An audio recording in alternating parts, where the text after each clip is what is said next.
எம்பெருமானின் அற்பபந்துகளே, விநாயகர் பற்றிய அரிய தகவலில் நூறில் மூன்றாவது பகுதியாக இன்று பார்ப்போம்.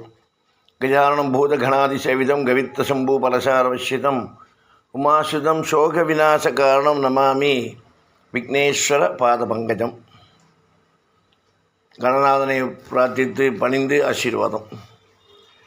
விநாயகர் பெருமான் வீணை வாசிக்கும் காட்சியை நாம் பவானியில் காணலாம். மும்பையில் உள்ள மோர்காம் மயூரேஸ்வரர் கோவிலில் நந்தி தேவரே விநாயகருக்கு வாகனமாக இருக்கிறார். விநாயகர் புல்லாங்குழல் வாசிக்கும் காட்சியை ஸ்ரீசைலத்தில் காணலாம்.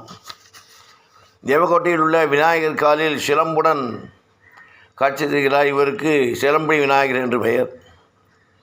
கையில் பாம்பை பிடித்தபடி விநாயகர் பெருமான் சங்கரன் கோவிலில் காட்சி தருகிறார். ஆசியாவிலேயே மிகப்பெரிய விநாயகர் கோயம்புத்தூரில் புளியகுளம் பகுதியில் இருக்கிறார்.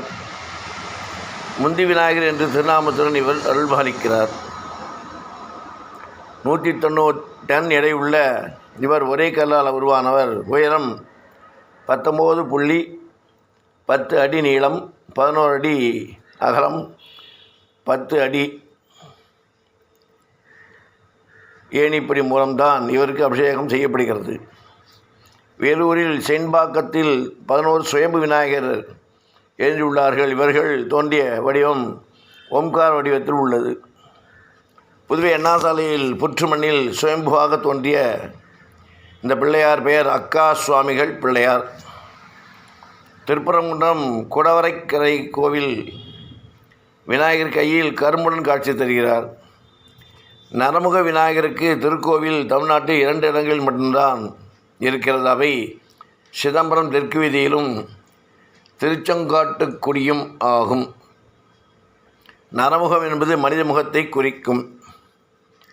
ஊத்துக்குளி அருகே உள்ள அமனேஸ்வரர் கோவிலில் உள்ள பிள்ளையார் தன்னுடைய வாகனமான பெருச்சாளி மீது 4 கைகளுடன் நடனம் ஆடுகிறார்.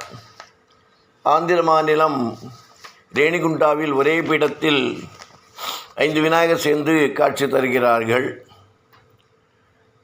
மயில் மீது விநாயகர் அமர்ந்திருக்கும் காட்சியை நாம் மகாராஷ்டிராவில் உள்ள மோர்காம் எனும் ஊரில் காணலாம். இதற்கு இவருடைய திருநாமே மயூரேசர். யானைமுகம் புலிகால்களும் பெண்ணின் மார்பும் உடைய விநாயகர் வியாக்கிரபாத விநாயகர் என அழைக்கப்படுவார். இவர் மதுரை மீனாட்சி அம்மன் கோயிலில் உள்ள நவகிரக மண்டப தூணில், நாகர்கோவில் அழகம்மன் கோயிலில் உள்ள தூணிலும் காட்சி தருகிறார்.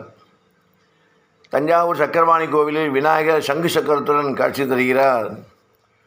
கும்பகோணம் ஸ்ரீ நாகேஸ்வர சுவாமி கோவிலில் ஜீரஹர விநாயகர் என்ற திருநாமத்துடன் கணபதி கையில் குடையுடன் தும்பிக்கையில் அமிர்த கலசத்துடன் காட்சி தருகிறார்.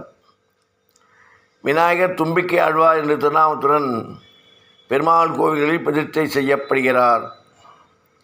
கண் பார்வை கோளாறுடையவர்கள் சுவாமிமலை முருகன் கோயிலில் உள்ள நேத்திர கணபதி எனப்படும் கண் கொடுக்கும் கணபதியை வணங்குகிறார்கள். அரை அடி உயர விநாயகரை மருதமலை முருகன் கோயிலில் அடிவாரத்தில் ரசிக்கலாம். இவர் சுயம்புவாக தோன்றியதால் தான் தோன்றி விநாயகர் என்று கூறப்படுகிறது.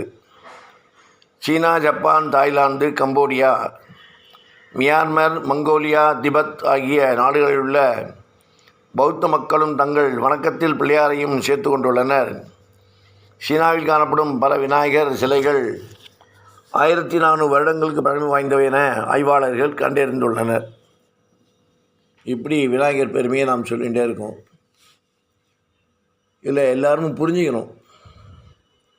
தெய்வமில்லை, நான் தான் அனைத்தும், என்னால் தான் இந்த அகம்பார பேச்சு, ஆணவ பேச்சு, அதிகார பேச்சு என்றைக்குமே வேலைக்காகாது. உன்னை இயக்குபவன் ஒருவன் இருக்கிறான் என்ற உணர்வுடன் ஒவ்வொரு ஜீவாத்மாக்களும் வாழ கற்றுக்கொண்டு வாழ வேண்டும். என்றும் எப்பொழுதும் எதுவுமே நிலை இல்லாதது. வாழ்க்கையும் சரி, வாழ்ந்ததும் சரி, வாழப்போவதும் சரி என்பதை புரிந்து கொள்ள வேண்டும். இப்படி விநாயகரை பற்றி இவ்வளோ தகவல்கள் நம்மளுக்கு கிடைக்கிறதுனா அது கேட்குறதுக்கே பூர்வ ஜென்மத்தில் சுகிருதம் இருக்கணும், புண்ணியம் பண்ணியிருக்கணும்.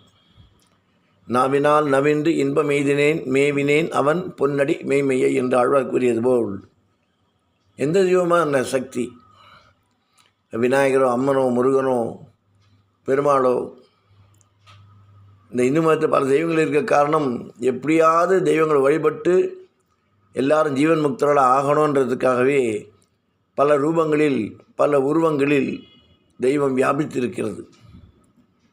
புரிந்தால் வேதாந்தம், புரியவில்லை என்றால் வேதாளம். நாம் புரிந்து கொண்டவர்களாக வாழ்வோம். புரிந்து கொண்டு கொடுக்கப்பட்ட அருமையான மனித பிறப்பு என்ற வாழ்க்கையை, அதுவும் பாரத பூமியில் பிறந்து வாழ்கிறோம் என்றாலே நாம் தனிப்பெருமையுடன் புகழுடன் பாரத தேசத்தில் பிறந்ததுக்கே நாம் புண்ணியம் செய்திருக்க வேண்டும். அப்பேற்பட்ட புண்ணிய பூமி, ஆன்மீக பூமி நம்முடைய பாரத பூமி.